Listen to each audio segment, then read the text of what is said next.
Hey friends, before we dive into this week's episode, just a heads up. Our podcast talks about suicide, sexual abuse, and other trauma, and some of what you hear may be triggering, so please listen with care. This is The Survivors, real stories, raw conversations, and the truth about what it means to keep going after the hardest things. We're so glad you're here. Let's keep surviving together. You know, it's funny. We were talking, you and I, a while ago about the end of the year and like anticipating the end of the year and how strange the end of the year can feel when you're grieving. And I know yours, or like where anyone who's grieving is always going to be grieving, but you are still in active grief for your brother who you lost in the spring. And it's such a weird place. I don't know about you, but it's such a weird feeling. It's like everybody's out there celebrating. And this is just an extension of the weirdness that everybody feels during any holiday. But there's something about the new year, I feel like, when it's supposed to be this rebirth and restart and countdown and resolutions and all this new energy, and you're grieving somebody who's gone. And there's this pressure to be so excited about, like, let's start another year, but we're not taking our person into the new year. I feel like it's almost pulling me backwards sometimes, and I'm not ready to leave that year yet because I don't want to leave my person further behind. Does that make sense? Mm-hmm. Yeah, absolutely. I mean, New Year's doesn't erase anything. No. I mean, if anything, grief gets louder during the holidays when everybody's celebrating because it's just a reminder that that person's not there. Yeah, totally. Do you ever feel, I know how I feel, but do you ever feel out of sync with everybody else during holidays? Like, I know we're talking specifically now about New Year's, but do you feel that way? Yes, Yeah. I do. And we've talked about this before, you know, like on our Thanksgiving episode, but because of how big and grand our holidays were as a child, and I had chose again to have 2 children, it's so small and it just feels so foreign because it is so small. Yeah. And I love it, but I don't know. I'm constantly being pulled between 2 worlds. Always. Yeah, I know that feeling. And I mean, I don't have the experience that you have. I mean, you came from a massive, massive family with 20 children, a dad, and 3 moms because you were part of the FLDS polygamy cult. So you had like a football team and a half that you like celebrated everything with, which is crazy. But I didn't have that. I was an only child and, lost my dad when I was 10. So it was my mom and it was me. And it only grew to 3 when my grandmother came and lived with us. So, our holidays were always really small. And I don't really honestly ever remember doing a lot for New Year's when I was little. I actually have, and I'm just thinking about this right this second for the first time. I really don't feel like I have any memory of my parents or doing anything on New Year's Eve. Now, granted, I was a little kid, so how many little kids were really staying up until midnight on New Year's Eve? But I just don't even remember it, and that makes me sad. Really? Yeah, Aw. yeah. Oh my gosh, we oftentimes celebrated with another polygamist family, big parties, and we did the pots and pans and went outside and we banged on them. And even if we weren't at a party, all of us kids would go outside and bang pots and pans. I mean, it was again, just chaotic and loud and fun. And yeah.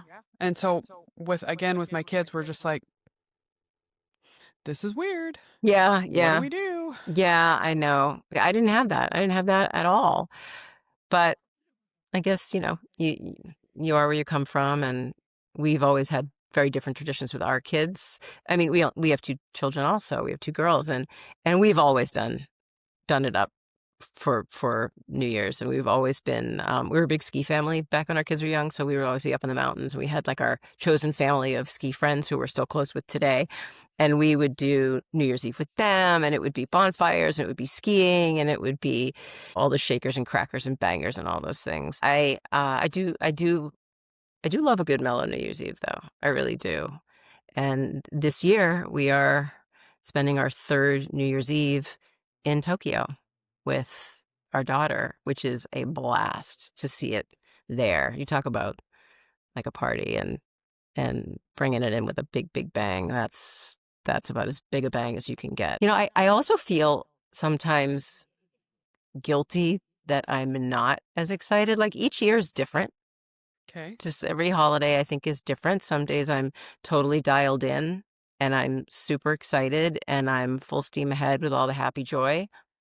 And then sometimes I feel guilty. I really Why? feel, I don't know. Sometimes I feel guilty for being joyful and being here to celebrate these things with people who are gone. That's what I mean. Yeah. And that doesn't stop. I mean, I know in the beginning when you're grieving the loss of someone, everything is heavy, everything is hard, every milestone is traumatic, and there's so much guilt of feeling joy again. How could I disrespect my person's memory, feeling joy? I sometimes still feel that way. My dad's been gone for 47 years. And sometimes when I'm without him for something special, like a New Year's Eve that I really didn't have a lot of memories of him, I don't know, I get sad and I definitely feel kind of a little guilty if I'm having a good time and super happy. I don't know, it's a little bit irrational maybe in some ways, but I understand how it feels in my own head. And Yeah. this is always a place where I can just express the things that I feel in my own head. Yeah. You know what I mean? I agree. Yeah. I Yeah. agree.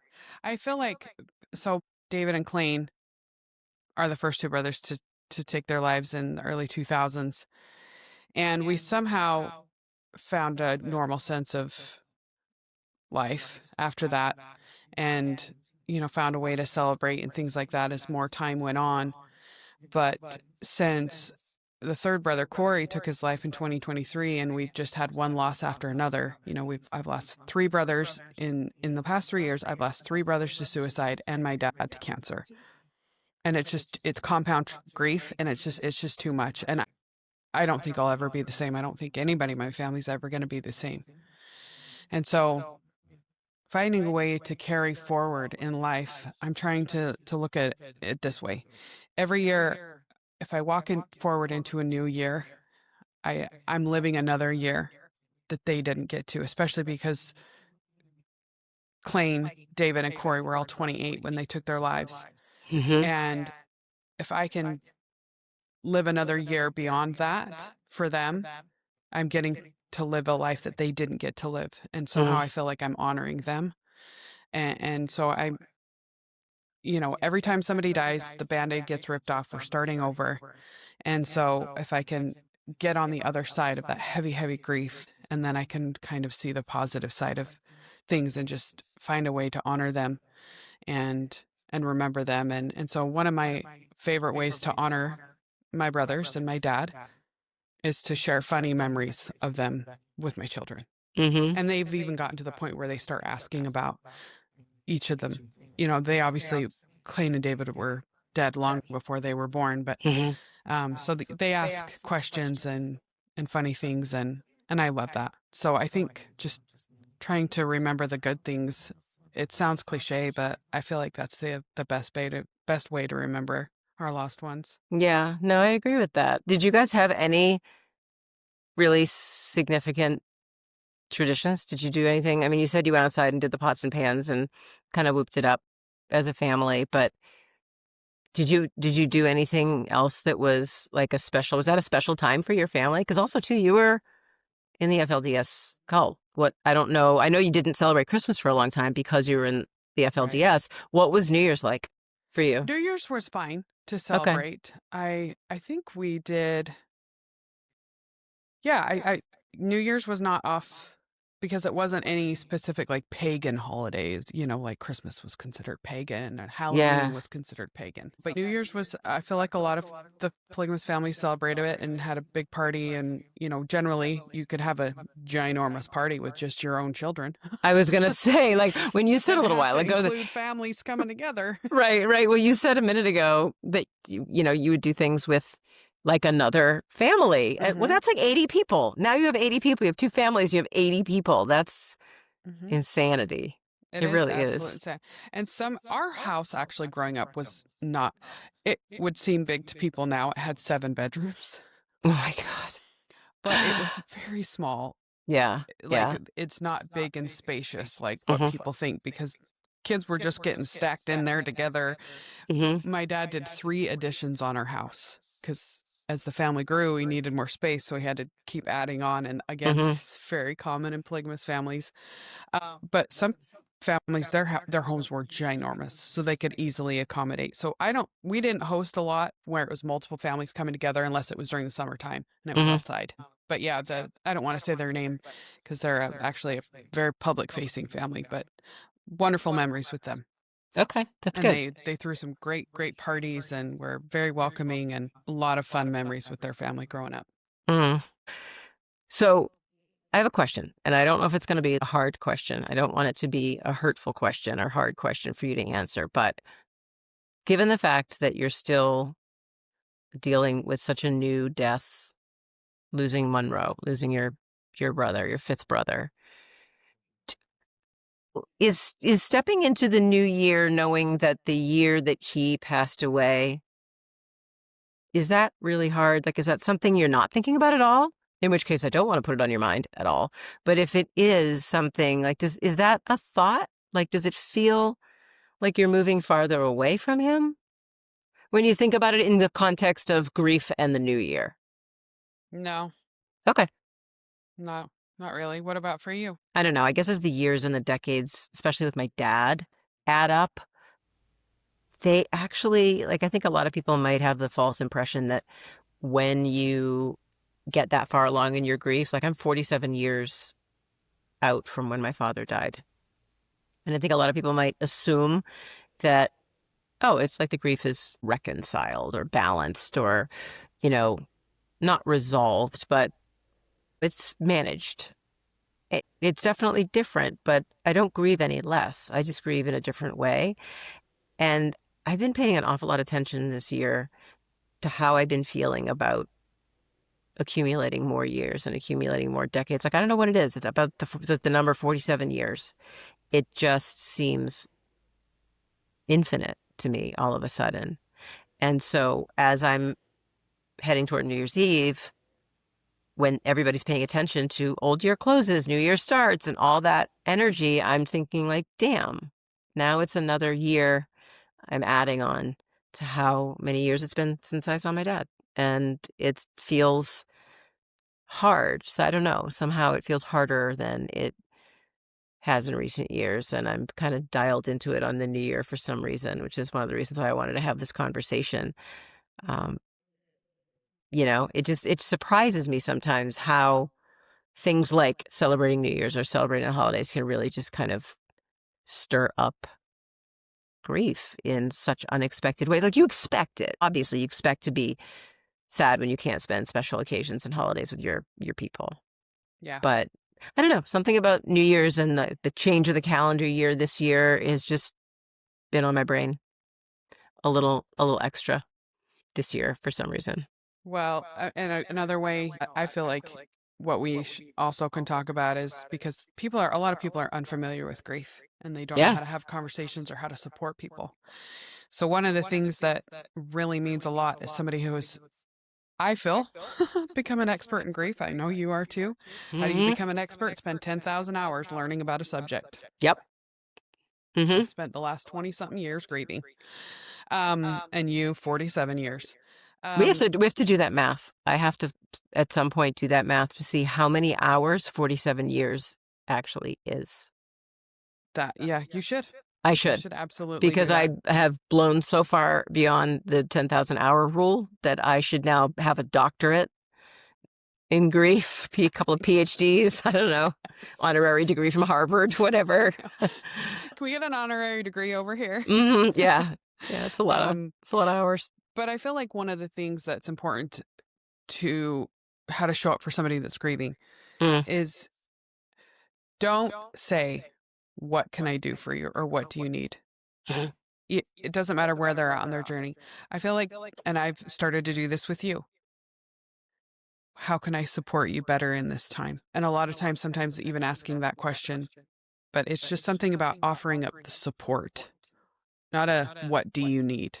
It feels kind of disconnected. And so, yeah, just make sure you're paying attention to the people around you that are in their active grieving journey. Mhm. They are struggling even though they're hiding, and they do a lot of work. It's a lot of work to try and show up emotionally and pretend like you're having a good time when you're actively grieving.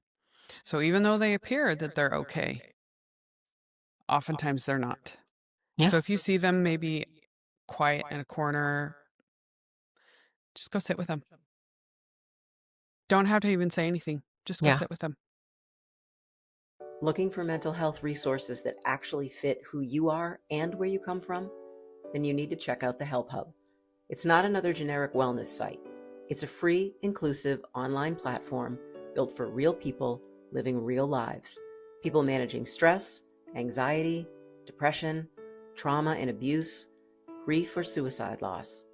At the HelpHUB, you'll find the resources, tools, treatment options, and trauma-informed content you need in the moment without having to dig through endless tabs or start from scratch. It's your place to land, to take a breath, and to find exactly what you need when you need it most. Visit thehelphub.co, where the help you need is just a click away.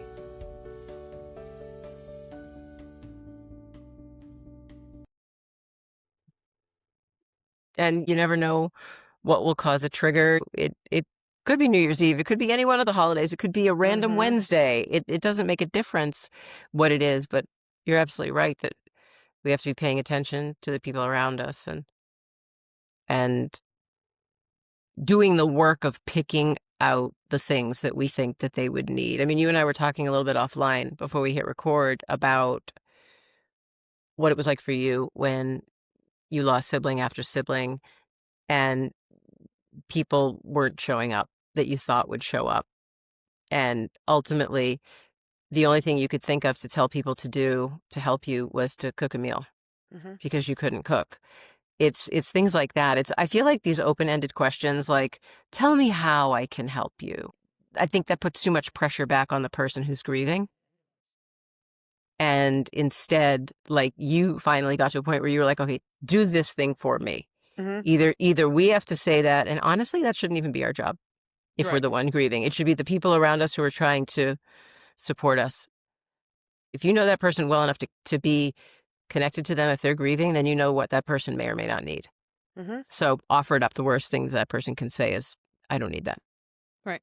Or Yeah. that's not helpful. Simple we live in a day where 30 seconds, 15 seconds, a simple text of I am thinking of you and I love you. Boom. That's all you need to do. Yeah. That does the world for people that are grieving or just having a hard time. Yeah. And just, just little, if we can just, I know the holidays gets crazy and chaotic. And that just makes it even worse for the people that are grieving and just trying to get through it. But just finding a way to let them know that they're not alone really makes a big difference for them. Yeah. And also, especially, we're through Christmas holidays now, and we're here around New Year's. If you're recognizing that someone's lost someone, don't force them to go out for New Year's Eve. If they don't want to go out for New Year's Eve, don't force them to watch the ball drop or go to the party or go to the club. Like, don't. That's another thing that you can do for your person. That's another way of showing up. It's just saying, I totally respect that your head space and your heart space is not in a place to do this right now. And give somebody the out. Don't even make them have to say it. Because a lot of people, when they're actively grieving, if they feel joy or excitement or celebrate, they feel like they're betraying the lost loved one by feeling any kind of happiness. It's a big betrayal because how dare I be happy or feel joy when they're gone? Again, it's just this teetering back and forth between wanting to feel better but feeling like you're betraying the lost. Yeah, it's a very, very awkward place to be in. So if someone's listening right now, and if you're listening and you've had a loss recently, this year, last year, and we're moving into a new year, and there's a lot of symbolism there. We already talked about it, the restart, fresh beginning, all those things. You don't have to celebrate moving further away from someone you love, if that's how you feel. 'Cause that's what we just talked about, that sometimes moving into a new year makes you mourn the year that, if you've just lost someone, now you're out of that year that you were with them. It feels somehow farther away. You don't have to celebrate moving forward if you're not ready to move forward. Surviving another year I think it's sacred work. I think it's pretty sacred work to do that. And it's our job to carry that person into the new year and all the years that follow, because that's how we honor them. That's how we stay tethered to them. So I don't know. It's just a mixed bag. I think the bottom line is that we don't have to feel overjoyed and exuberant to hit the new year hard. Just show up for it. It doesn't matter. You could tiptoe into it. You could jump into it. You could do whatever you want. But, you don't owe the world big energy. You just got to show up. And yeah, grief is going to be beside you, and it will always be beside you. And all you can do is just let it be there. We don't really have a choice.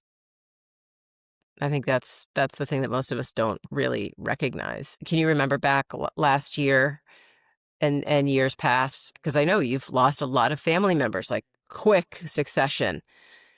When you get to a point like New Year's Eve and you're letting go of a year, what's something that has helped you that you can think of, kind of keep going when everything feels heavy? You don't want to celebrate. You don't want that new year to start. What has helped you, would you say? Okay. So for me, a way that helps me grieve and honor them, I usually find a song that is somehow attached to them. We actually have a family grief song. Sounds terrible. I know. I actually think you've talked about that in one of our episodes about your family. Yeah. So it's Bette Midler's The Rose.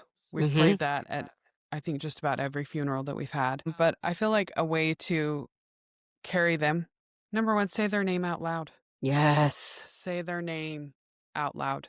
Mm-hmm. And allow yourself to cry when it comes up, because you just never know when it's going to hit. And if you have somebody you could trust or that you feel like you can be vulnerable with, just say, hey, you know what? I'd really like to talk about my person. Do you have some time to talk about them with me? I really want to honor them and remember them. Share some funny memories or whatever comes up for you. I'm really, really glad that you brought that up, because I think so often people get a little paralyzed. People who have like all the best intentions get really, really paralyzed. And maybe on New Year's Eve, that's what you want to do. Maybe you're super missing your person at that time, and all you want to do is talk about them, but the people around you don't know that. So everyone's terrified. Nobody wants to bring it up if it's going to make you sad. Nobody wants to talk about it if it's not what you want to talk about. Ask. The person who's lost someone can only just say, hey, look, I really appreciate you asking. I'm good. I don't want to talk about it. Or it could be the most wonderful gift that you give them to ask to talk about it. Because they can share, be like, oh my gosh, you know what? So-and-so, they always did the funniest thing on this holiday or around New Year's Eve, and we all loved it. Yeah. And sharing memories of your lost loved one is a wonderful way to honor them. And again, I feel like part of what you and I can do, because we've had so much experience with grief, is teaching others how to show up for others that are grieving. So I'm really glad we're continuing to talk about this and educate others on ways that they can show up for somebody who's going through a hard time and grieving. Yeah, well, I mean, that's exactly what you and I are doing with any of these conversations. And so much of what you and I talk about here is how to navigate loss and grief and trauma and all of these things that all have such similar kinds of emotions, and that people tiptoe around. And I think the hardest thing is remembering that you're not the only one dealing with the thing that you're dealing with. That's why you and I keep showing up every week to talk about all these different things, because like, I'm not a victim of sexual abuse or domestic violence. You are. I've lost the same person twice. You haven't. Together, we've lost 8 people to suicide. And the more that we talk about all these things, the more people will identify themselves in your story or in my story and be like, oh, okay, well, Natasha tried that or said that, and Lisa did this, and that worked for her, and she gave herself permission to say, no, I can't show up for this thing or do that thing, and I guess I can too. And so it's just the whole big chain reaction. It's a whole long-winded way of saying it's beautiful when you realize that you have community out there who can understand what you've gone through, and they have things to offer that we all can't think of all the answers. We all don't have all the answers. We all don't have all the experience. So when we can all come together and share all that in a place where people can kind of pick and choose what they want and what they need, that's the whole point. Mm-hmm. I agree. It's hope is so important because especially around the holidays. And I always try to take forward with me positivity. I guess that's how I'm different in the new year is it gives me a sense of hope. Like, what can I do differently this year? What didn't work? Especially gain a lot of wisdom in your 40s. I'm telling you, there's something. Wait till you get to your 50s. I'm like, I'm like a prophet now, not the FLDS kind. I'm just saying, I'm not. Oh my God, that's too good. I'm here all week. There you go. Mm-hmm. It can't be the Lisa and Natasha show without a little bit of laughter. It's got to be like, Yes. What the hell would we do if we couldn't somehow laugh at some of this stuff? Yeah. I mean, there are a lot of people who are going to be listening to this who are getting ready for New Year's. They've lost someone they love. They're shitting their pants because they don't want to let the old year go, or they're afraid to step into the new one, and they don't know how to feel, and they don't know if they should celebrate, and they don't know how to handle it. And if you and I can show up and ultimately end up laughing about something and prove to someone, like, A, it is okay to laugh, and B, you eventually will again. If you and I, when you accumulate all of the shit that we've been traumatized by in our lives, if you accumulate all of that, that is a big ass bucket of trauma between us. Mm-hmm. And if you and I can still laugh and can get to a point in our lives where, yeah, we still have grief actively every single day, but we can also have joy too, then maybe somebody going into the new year who's terrified, not knowing what to expect, feeling like they have to show up in a certain way, you guys can just not worry about that and focus on what you need in the moment and show up in whatever way you feel you can. Yeah, absolutely. And I feel like their absence has taught me how to show up for myself in ways that other people have not. Yes. Yeah. Sometimes you've got to show up for yourself, like 100%. If that means giving yourself grace, being kind to yourself, and not expecting yourself to do or feel a certain way at a certain time, and just allowing yourself, you know what, this is what I'm feeling in the moment, and be kind to yourself. Beating yourself up about feeling or not feeling any kind of way, you're just doing more damage to yourself. So just to show up for yourself and be kind to yourself and love yourself. Yes, yes, and yes. If you had like a last message as we move into the new year, what would you wish, and I can answer it too, but I'm asking you first. What do you wish people understood about grieving during that New Year time where there's so many expectations? What would you say? Like, first thing that comes to your mind? I would honestly encourage people to choose intentions that are rooted in compassion and not pressure. Yeah, I love that. I've completely given up on resolutions, not because I don't believe in them, but because it's tied to that pressure. Like, honestly, I just want to show up. Period. I just want to show up in whatever way. I want to give the gift to myself to show up however I need to, and give myself that grace to fall apart when I need to, and celebrate the wins when I get them, and kind of be free-spirited in a way when I move into a new year. I've noticed that that's how I feel. And I used to love the whole resolution thing because, of course, it's motivating. It's great to kickstart yourself, but it does come with an awful lot of pressure. And what is it? It's like 75% of all New Year's resolutions fail in the first 12 days of the year or something stupid like that. So, but it's like that, and I don't want to do that anymore. I just want to be open-hearted. That's what I would say. I hope people know that you can be open-hearted in whatever way you can, and it's good enough. It's good enough. So next week we're okay. I'm actually really, really excited to have this conversation next week. First of all, I'm glad that we had this conversation this week because I know it was helpful for me even just to say out loud that this time of the year gets me feeling a little bit funky as I accumulate all those years of being without my dad. So I appreciate you just sitting there on the other end of the screen, just taking that in. So thank you. I love you for that. So next week, we're going to talk about how to survive parenthood while we're grieving. And oh my God, do we have a lot of experience with that, because that is a whole nother beast. Like how we show up for our children when we can barely hold our own shit together. How do you love them when you're so distraught you don't even know your own name? How do you keep showing up when you feel just so fragile that you feel like you're just gonna crack when one of them hugs you? So I actually am really excited about that conversation because I think it's going to be a very unique one, and we both have so much perspective to offer on that, both on the parenting side and on the grieving while parenting. So yeah, I do have one final message, and I actually wrote it down because I didn't want to miss it. But I want to read it to you. So it's genuine, but I just want to read it so I make sure I say it right. So just a final message of what we've shared here today. If you're stepping into the new year with grief in your hands, you're not broken. You're human.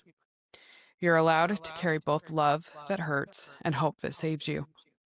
I'm walking into this new year with my brothers in my heart and my dad, and with the belief that healing doesn't mean forgetting.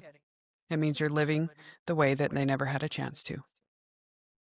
I love that. Why are you going to make me cry at the very end before I hit stop? That was beautiful, and I really appreciate that, and I think a lot of other people who hear it will too.